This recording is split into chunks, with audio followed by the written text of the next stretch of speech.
The Assembly will now hear an address of His Excellency ʻAisake Valu Eke, Prime Minister of the Kingdom of Tonga. I request protocol to escort His Excellency and invite him to address the Assembly.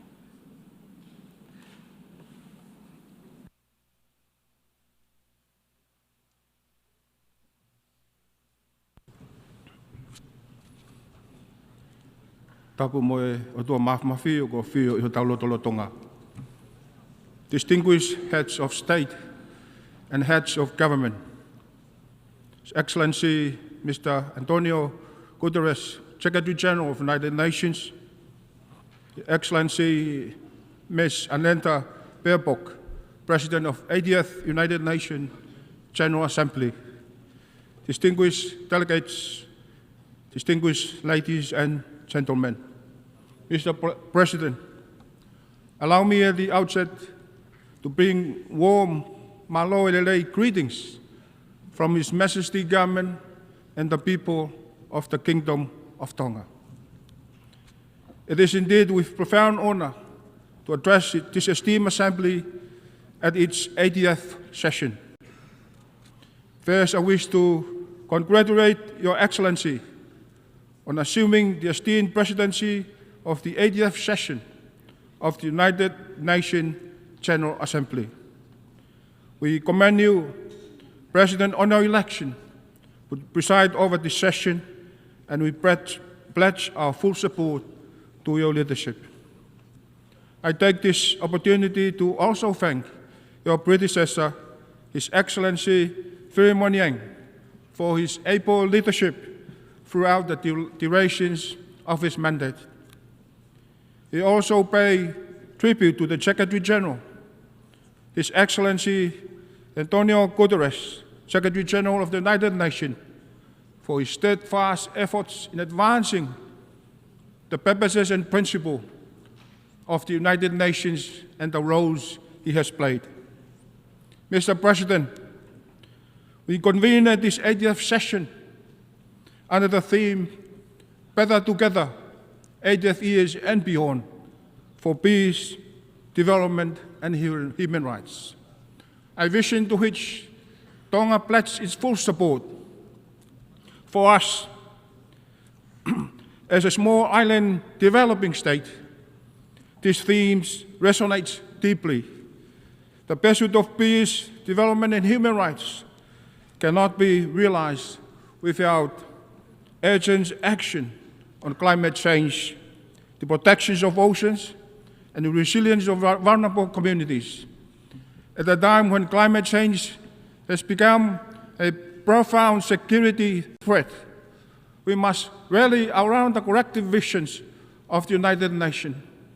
For only through solidarity and shared responsibility can we safeguard our planet, uphold the dignity of all peoples, and secure a sustainable future for generations to come.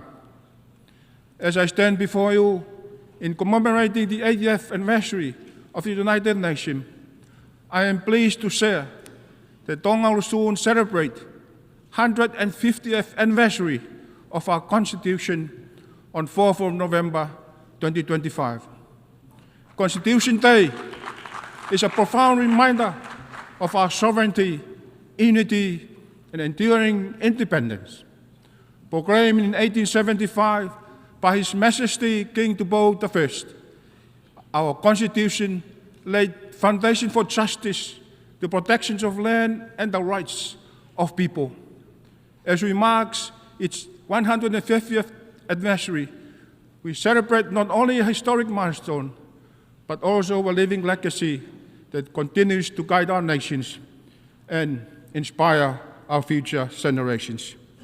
Mr. President, Tonga reaffirms its steadfast commitment to the purposes and principles of the United Nations Charter, first signed in San Francisco 80 years ago.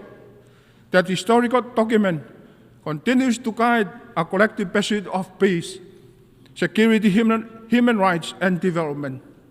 It visions endure as a beacon for multilateralism, reminding us that the challenges we face today cannot only be addressed through unity, cooperation, and respect for international law.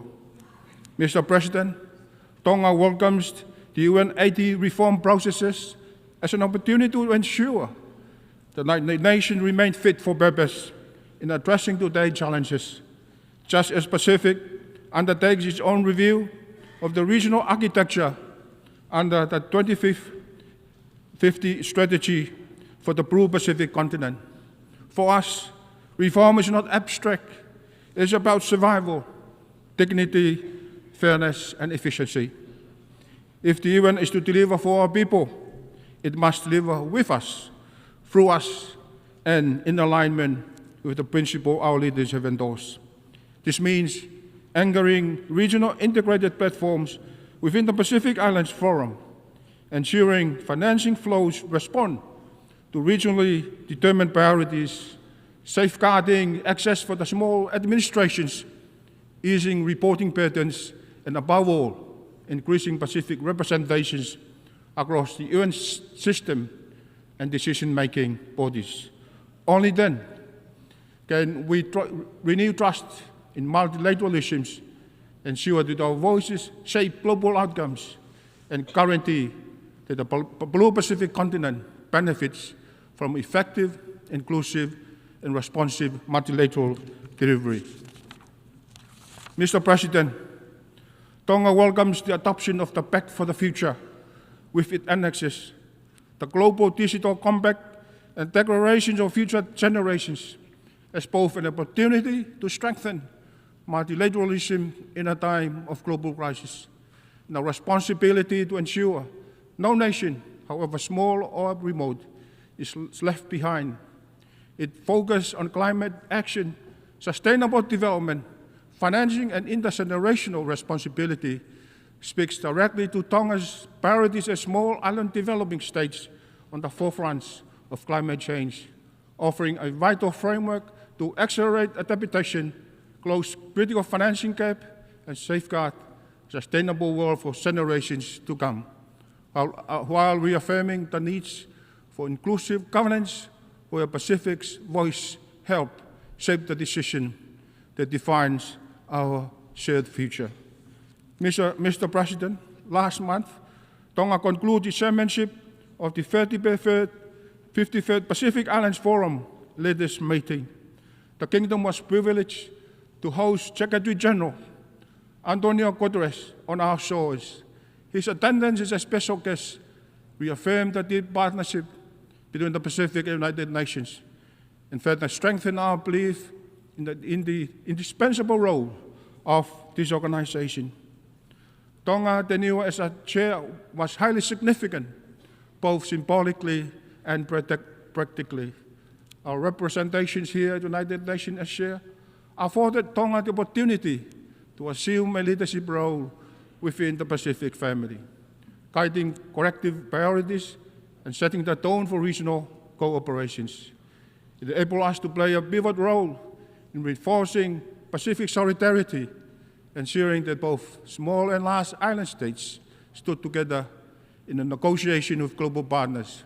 It also amplifies Tonga's voice in international diplomacy by carrying the mandate and collective position of the Pacific regions. Above all, it left us with a legacy for resilience and provided a vital platform for advocacy on issues central to our people's survival and well-being. Mr. President, for small island states, one of the most pressing issues remain the existing threat of climate change. For Tonga, this is not a remote threat, but unfolding reality that threatens to erase decades of development gains and imperils the very existence of our island. We therefore continue to call for urgent, ambitious, and concrete climate actions from the national community, action grounded in the principle of equity, justice, and common but differentiated responsibility. It is in this connection that Tonga support Australia bid to host COP31 in partnership with the Pacific as a Pacific COP. We see this as an unique opportunity to bring the voices of small island developing states to the forefront of the global climate agenda, ensuring that the realities of our peoples are not only heard, but drive the urgency of action. Hosting COP31 in our regions would symbolize a global commitment to climate justice and amplify the call for solutions that safeguards the most vulnerable. Mr. President, Tonga's welcomed the landmark advisory opinion of the International Court of Justice on 23rd July, a historic decision affirming that climate change is not only an environmental crisis, but also a profound challenge to international law, human rights, and the survival of our island nations. For Tonga, this opinion is more than a legal milestone.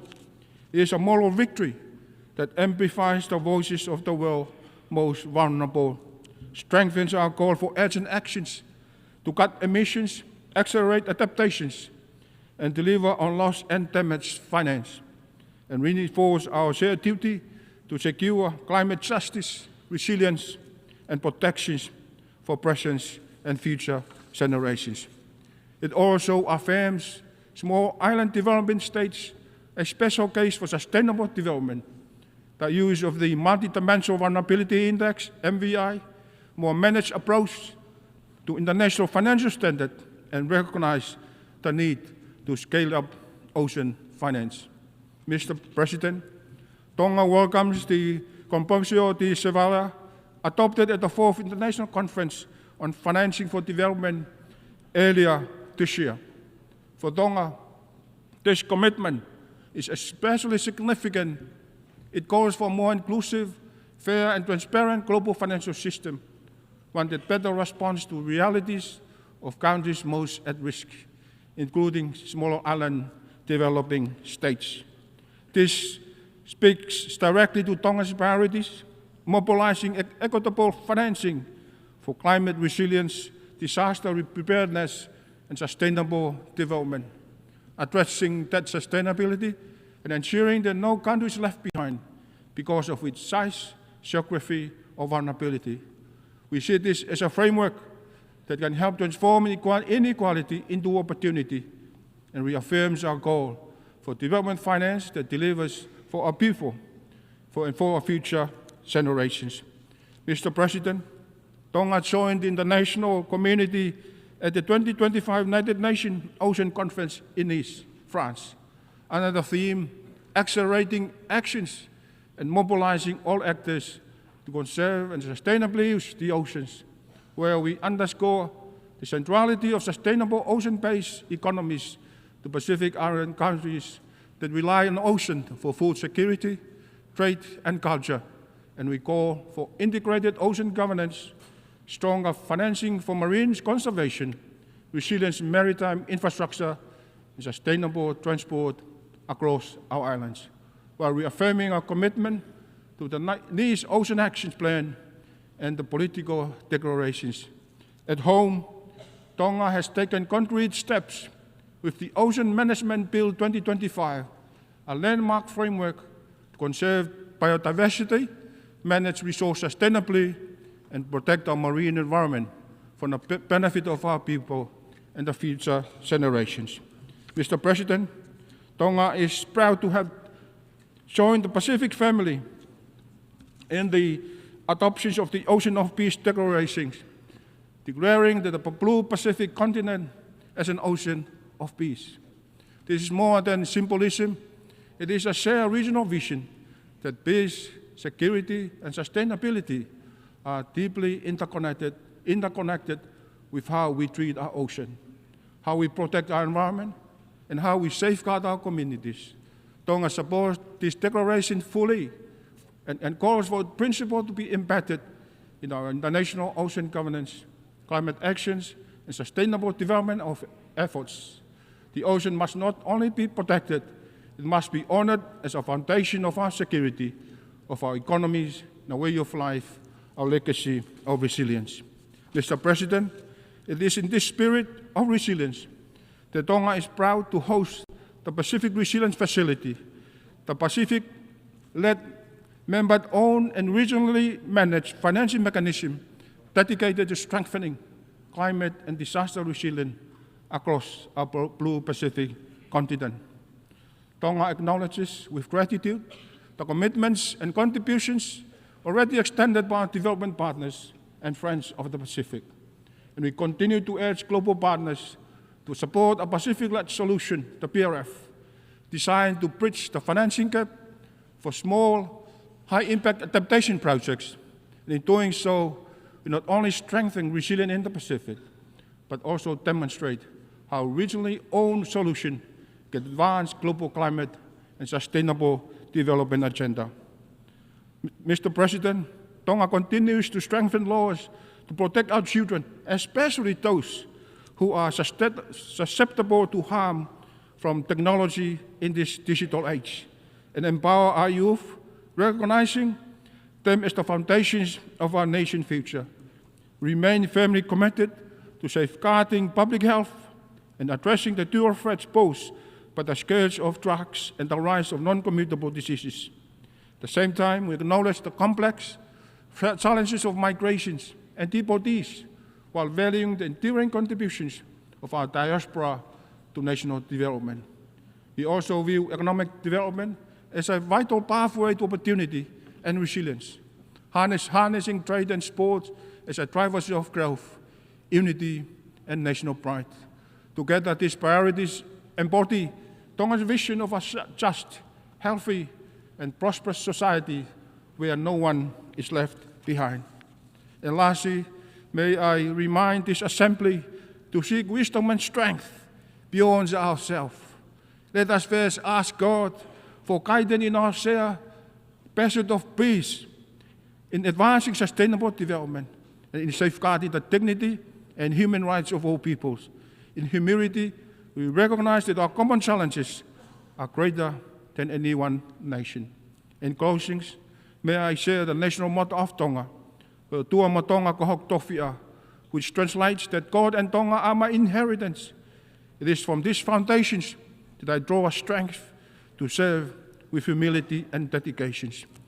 A reminder that with faith, solidarity, and collective actions, we can rise to above and beyond, turning trials into pathway for hope, guided by compassion and a spirit of service to humanity. God bless United Nations. Malo Aupito. Thank you.